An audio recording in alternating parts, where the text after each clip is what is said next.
नमस्कार दोस्तों, स्वागत है आपका डेली न्यूज इंडिया 1.0 में। दोस्तों, चक्कर क्या है? ट्रंप पुतिन से फिर 50 मिनट की बात कर रहे हैं।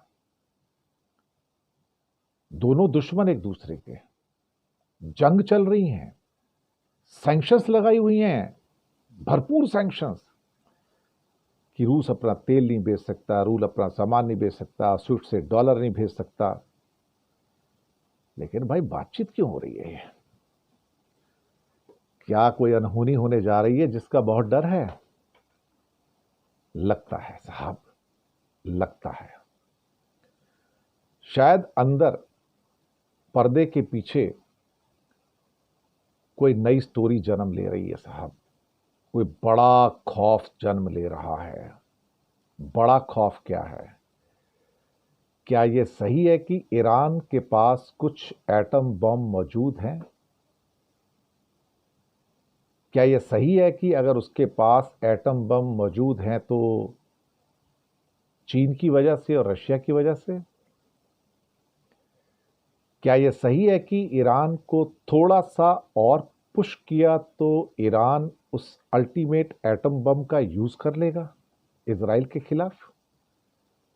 और इजराइल का तो एरिया ही 22,000 स्क्वायर किलोमीटर है। 4 बम काफी हैं, सिर्फ 4। एक नॉर्थ में, एक सेंटर में, 2 साउथ में, फिनिश, धंधा खत्म, काम खत्म, एक बंदा नहीं मिलेगा, सब ऊपर। क्या ट्रंप को इस बात का एहसास हो गया है कि कुछ अल्टीमेट वेपन यूज होने जा रहा है? क्योंकि अल्टीमेट वेपन यूज करने के लिए जो ट्रिगर पॉइंट होता था उसे तो नेतन्याहू ने दबा दिया ना, न्यूक्लियर प्लांट के ऊपर हमला करके। या कुछ ऐसा है कि कोई ईरान के कोई पुराने दोस्त हैं पड़ोस के, जो अभी बड़े क्लोज फ्रेंड्स हैं उसके, और वो चाहते हैं कि इस बार ईरान को थोड़ा सा बड़ा, इजराइल को बड़ा झटका दे दिया जाए ताकि वो पूरी जिंदगी के लिए फना हो जाए।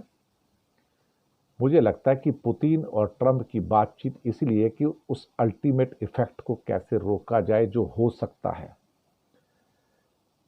अच्छा, एक खास बात बताऊं आपको मैं, दुनिया में कोई ऐसी मिसाइल नहीं है जो एटम बम को रोक सके। आपको यकीन नहीं आएगा ना। देखिए, एटम बम 5 मील की ऊंचाई से गिरे या 10 मील की ऊंचाई से गिरे या 3 मील की ऊंचाई से गिरे, और जहां गिर रहा है आपने उस मिसाइल को तोड़ भी दिया, कोई फर्क नहीं पड़ता। एटम बम तो एक दमकता हुआ सूर्य है ना, जिसका टेम्परेचर हजारों डिग्री है। वो तो नीचे आएगा ना, कुछ ही सेकंड में आएगा साहब, कुछ ही सेकंड में। आप उसको एक्सप्लोड भी कर दोगे तो भी तो एटम बम को तो एक्सप्लोड नहीं कर पाओगे ना आप। दुनिया में कोई ऐसी मिसाइल नहीं है जो एटम बम को एक्सप्लोड कर पाए। जब वो ऊपर से गिरेगा तो भाई गिरेगा, फिर उसको रोकने की कोई टेक्निक इस दुनिया में है नहीं किसी के पास। आपने उस मिसाइल को नष्ट भी कर दिया तो भी वो एटम बम तो नीचे गिरेगा साहब, फटेगा तो भी नीचे गिरेगा, और जहां गिरेगा साहब लाखों करोड़ों की मौत वहां पक्की है। मुझे लगता है कि आयतुल्ला खमनई अगर बहुत प्रेस किया तो उस अल्टीमेट वेपन का यूज कर सकता है।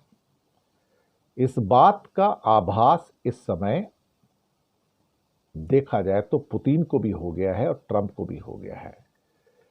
कुछ भी कहो, पुतिन ने 3.25 साल गुजर गए यूक्रेन में, उस अल्टीमेट वेपन का यूज नहीं किया आज तक। धमकी बहुत बार दी लेकिन यूज नहीं किया आज तक। अब लगता है कि इन दोनों की लगातार कई मुलाकातें जो हुई हैं वो शायद इसीलिए हैं। देखो जी, ईरान के 16.5 लाख किलोमीटर को बर्बाद करने के लिए कम से कम नहीं तो आपको 5,000 बम चाहिए होंगे, 5,000। लेकिन इसराइल के 22,000 स्क्वायर किलोमीटर को बर्बाद करने के लिए, 4-5 बड़े शहरों को बर्बाद करने के लिए 4 ही बम काफी हैं, बस। दैट्स ऑल, धंधा खत्म। मुझे लगता है कि ये खौफ जो है सता रहा है, और शायद यही एक डर है जो ट्रंप से बार बार पुतिन को फोन करने के लिए कहता है, और बार बार दोनों फोन कर रहे हैं कि यार ये ना हो जाए, यार ये ना हो जाए, यार ये ना हो जाए, कहीं ऐसा ना हो। और पुतिन का पता नहीं भाई, वो ऊपर से ट्रंप से क्या बोलता है और अंदर ईरान से मिलके वो क्या करता है, चीन के साथ तिकड़ी बना के। भाई ये राजनीति है, राजनीति, ये पॉलिटिक्स है, ये कब क्या करा जाए। और पुतिन वैसे तो ट्रंप से बहुत खार खाया बैठा है, क्योंकि बहुत सैंक्शंस लगाई है ना उसने। क्या पता उसके सबसे बड़े घोड़े को, जो इजराइल है या कोई और है, उसके लिए कुछ अंदर की स्टोरी कुछ और चल रही है। तभी मैंने कहा ना, पर्दे के पीछे पता नहीं क्या चल रहा है भाई।